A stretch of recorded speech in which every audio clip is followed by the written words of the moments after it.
What is going on, people? Thanks for joining me for another beer review. It's Beer Monster O'Clock. And as you can tell by the thumbnail and the title, I'm doing another Oktoberfest beer because I seem to have got the Oktoberfest beer bug now. And just knowing that they're in the fridge, I just feel like I have to drink them, you know, because they're so damn good. Yesterday's one was great. The Paulaner Oktoberfest beer, fantastic. My favourite so far. Let's see if this one can top it. It is Hofbräu Oktoberfest beer. Probably butchering the pronunciation of that. Let me know in the comments how you really pronounce it. If you know, if I have in fact got it wrong. I've got a little HB on the bottle cap there. 510ml bottle, this one, same as the others. 6.3% ABV. This one though. That's a strong old lager, that one, isn't it? These Germans ain't playing around. 6.3%. That could get you pissed on a few, couldn't it? £3.49 on Beers of Europe I purchased this from. Same price as the other ones. Yeah, let's crack her open and see what it's all about. Let me know in the comments if you tried this one, guys. What sort of score would you give it out of 10? This is also bottle conditioned, this one, or bottle fermented, apparently. Right, let's get her in the glass and see what she's all about. Let me know, guys, as well, in the comments, what's your favourite Oktoberfest beer? I'd be interested to know what people's favourites are. So far, mine is the Paulaner, but I've only tried 2 so far this year, so it's all up for grabs still. As you can see, got a very nice big head on this one, but I wasn't really concentrating when I was pouring it. It may have just been me. Got a stonkingly great, beautiful, white, slightly fluffy head. Nuts levels of carbonation going up this Stella Chalice. A little bit of cold haze. Does look like an absolute stunner again. Excellent clarity to this beer. Nice and clear looking. It's a really nice yellowy golden colour. Looks absolutely fantastic and just oozes quality.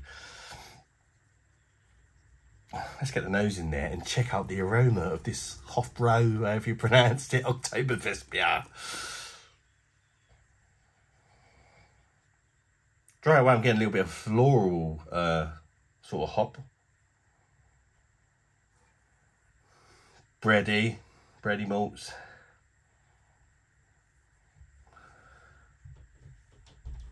Touch of citrus. It smells they all smell quite similar. It doesn't smell quite as good as the Paulaner, but it smells better than the Spaten. That was the other one that I did. But yeah, it smells all right. It does smell they all smell very similar. I suppose they're the same sort of style of beer, aren't they? So, could to be expected. This head, one thing I will say, of the 3 beers, this possibly is, well, it does have the best head retention. That head ain't going nowhere. Considering it's the strongest ABV as well. This beer don't care. That head is not going nowhere. And it really does look quality. Perhaps the best looking beer, actually. Right, anyway, don't matter what it looks like, it needs to taste good. It can look as sexy as it likes, but if it don't taste good, then it's pretty pointless, isn't it? Let's get it down the neck. Cheers, everybody. Prost if you're German. Bosh. Bit of deja vu there.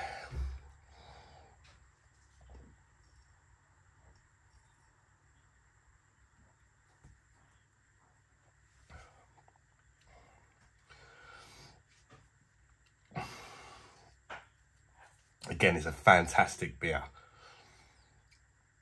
Fantastic. Oh, do I even prefer this to the Paulaner? I don't know. Straight away, I prefer it to the Spaten though. It's a great beer. It's just got a really quality malty flavour to it. Bready, malty, like a light bready malt, but it's just, you can tell they've used good quality malts in this beer. One thing that does me right is when you try these Oktoberfest beers, yeah, it's great trying all these fantastic German Oktoberfest beers. Why can't we just walk into the store all year long and buy these fantastic German lagers in our supermarkets instead of the absolute pile of shite that we get lumbered with, you know, the fake beers and freaking, what's that new one, Cruz Campos and Stella's brewed in the UK and Foster's and all that. Why can't we have this on in our taps in our pubs? These sort of Oktoberfest beers all year round and in the supermarkets.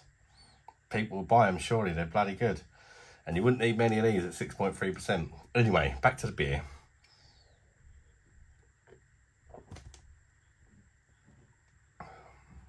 Oh, I really like this one. Light to medium body for me. But it's nice and smooth, and it's like, it's got a really delicate mouthfeel to it. It's almost like oils your mouth a bit as you're drinking it. It's really delicate and caressing. It does have a fantastic mouthfeel for a lager as well.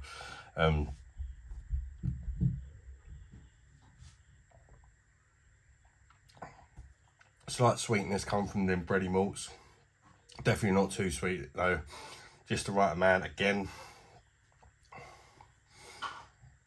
got kind of a tanginess to this beer on the finish, which is different from the other ones. Can't really explain it. It just has a kind of tanginess to it.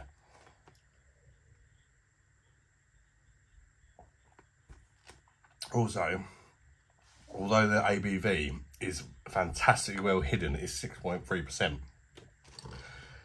I'm not getting a taste of the alcohol at all, but I'm getting the warmth. As it goes down my throat, I'm just feeling that alcohol warmth sort of go through my chest, and just reminding me that this beer needs to be respected a bit at 6.3%, because it's so easy drinking for the ABV. It's such a well-made beer. You could get yourself in trouble if you had quite too many of these. It'll probably catch up with you and hit you after a while, I reckon. It's so good. I can't decide if I like it better than the Paulaner. I'm surprised that it's as good as it is.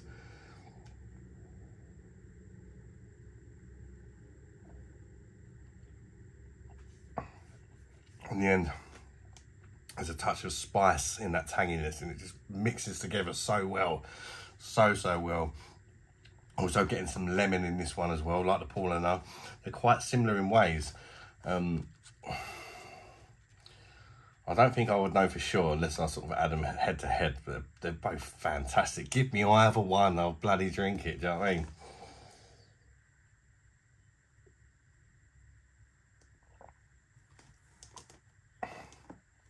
After that sort of spice and that tanginess with a lemon, I'm getting sort of a light to moderate bitterness, but it's a nice bitterness. This is nice. It really does balance the beer out really nicely. This is an absolute fantastic beer in my eyes. Love it. I don't know what else to say really. That's about all I can pick up taste wise. There's a little bit of a lingering aftertaste, sort of a medium linger to it, but a welcome linger. Again, a moorish linger.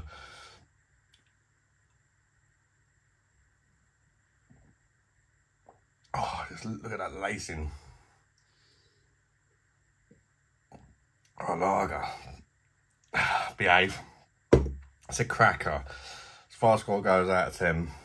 Oh, I can't decide if I like it better than the Paulaner. Oh, I don't know. The Paulaner, I could probably have a few more of them.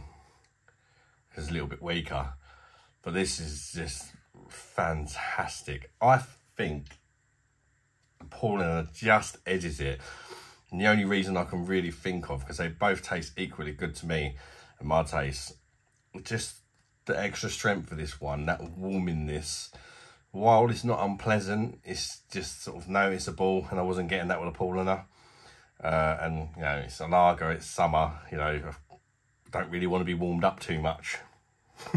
That's about the only thing I can think of. I gave the Paulaner Weissbier a 9.5 out of 10, so I'm going to give this a 9.2, just going just below it. But again, fantastic. I wouldn't complain either way. You know, what I drank next, if there was this or a Paulaner in front of me, give me both of them if you want, or either. Don't be greedy.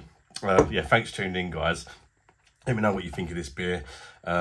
Smash the like button if you made it this far. I'd really appreciate it. It helps the channel gain a bit of traction and all that on the old YouTube algorithm, because you know, there's lots of people making videos and that, so it does help. And consider subscribing to the channel if you like this sort of video, because they're all pretty much like this, just me drinking beer and letting you know what I think of it. Till the next one, guys. Bye bye, darlings.